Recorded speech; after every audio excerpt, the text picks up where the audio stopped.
What is up, everyone, and welcome to the Nobody Safe podcast. We are starting a new series where, the college football season's getting started, and we want to talk about all the best teams in college football, or most of them. Today, we're going to start with the Tennessee Volunteers. Last year, the Volunteers had a great season with Josh Heupel as the coach. They took big steps on the offense. I mean, they had this quarterback, Hendon Hooker. He literally only threw 3 interceptions all season. He had 31 touchdowns. He can run too. He's really, really good. Last year, if you take a look at their schedule, they beat Bowling Green in the first week. They lost to Pittsburgh. They beat Tennessee Tech. They got kind of their butts kicked against Florida. They held on the whole game, but at the end of the game got beat. Florida was number 11 in the country. They beat Missouri handedly. They beat South Carolina. They lost a nail-biter to Ole Miss. Alabama, they gave Alabama all they could handle. However, at the very end of the game, depth was a problem, and Alabama in the fourth quarter just absolutely destroyed Tennessee. 24-52 was the score there. They go to Lexington after getting beat by Alabama in Kentucky and beat number 18 Kentucky 45-42 in an away game. The next week they have a huge letdown and get trashed by Georgia. They beat South Alabama, they beat Vanderbilt, and they lost the bowl game. So what are we looking at? What are we looking at as far as this upcoming season? That's what we're here to talk about. And so the past is in the past. How good will Tennessee be this year? Well, they returned that quarterback we were talking about, Hendon Hooker, who only threw 3 interceptions.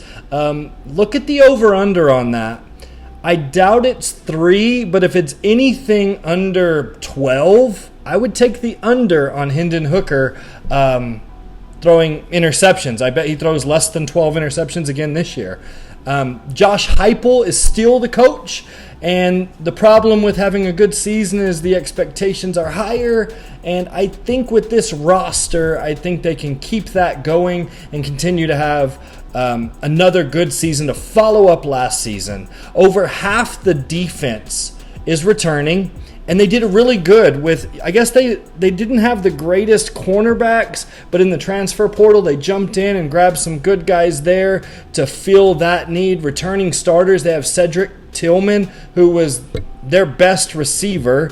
Let's go jump over to the stats there. Cedric Tillman last year had 64 receptions, leading the team in receptions and yards with 1,081 yards and 12 touchdowns. They lost a good down the field deep threat, and they get to keep him. Hooker had 2,945 yards passing with 31 touchdowns, 3 interceptions, and running the ball, he had another 620 yards and 5 touchdowns. This guy is a threat, all-around threat. And his favorite receiver, I think, is huge. They also returned the running back who had the most yards, not necessarily most carries, but running back and most yards with 792 yards and 9 touchdowns.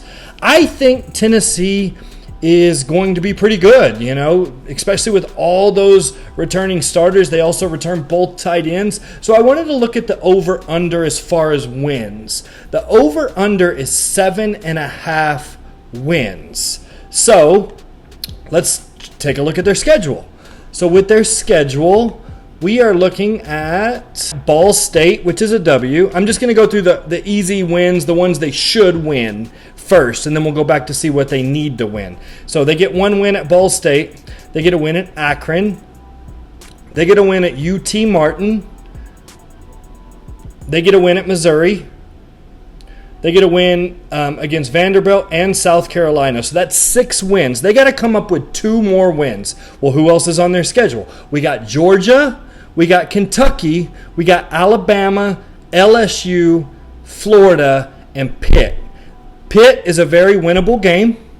It's at Pitt, but it is a very winnable game. Florida is on a little bit of an off year. I think that's a winnable game. That's at home. I'm thinking Tennessee wins that game. LSU is going to be tough. Alabama's going to be tough. Georgia's going to be tough. But usually Tennessee, in the SEC, there's upsets. So maybe they can upset one of those teams. But I also think they can beat Kentucky at home on October 29th. I think out of those 3 or 6 games, 3 of them are winnable, 3 of them are going to be tough. I think they win 2 out of the 6.